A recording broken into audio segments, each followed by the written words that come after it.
Okay, today I'm going to show you 2 or 3 things in one video here. Pulling some T-posts out of the ground with the high lift jack. So what I'm going to do here is use a sling. It's the only sling I had around. It's rather long, so what I'm going to do is I'm going to put a choker on it, but I can show you it's way too long for the jack here. So I can't do another choker. And so what I have to do here is there's a big thick leather label. I just got to move it because it's right in my way.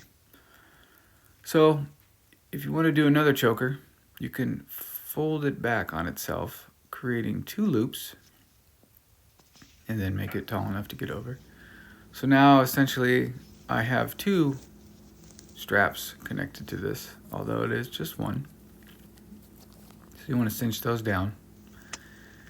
And now I'm going to put the jack here. If you've ever used one of these, you know how, but if not, there's a lever here on the side. Down makes it go down, and up makes it go up. So I'm going to get a little tension on these, and then just start ratcheting as if you were jacking up a car. So you might have to struggle and fight with it a little bit, but as you can see, pulls that out of the ground. I'm going to push the lever down, slide it down, put it back up, off to the next one.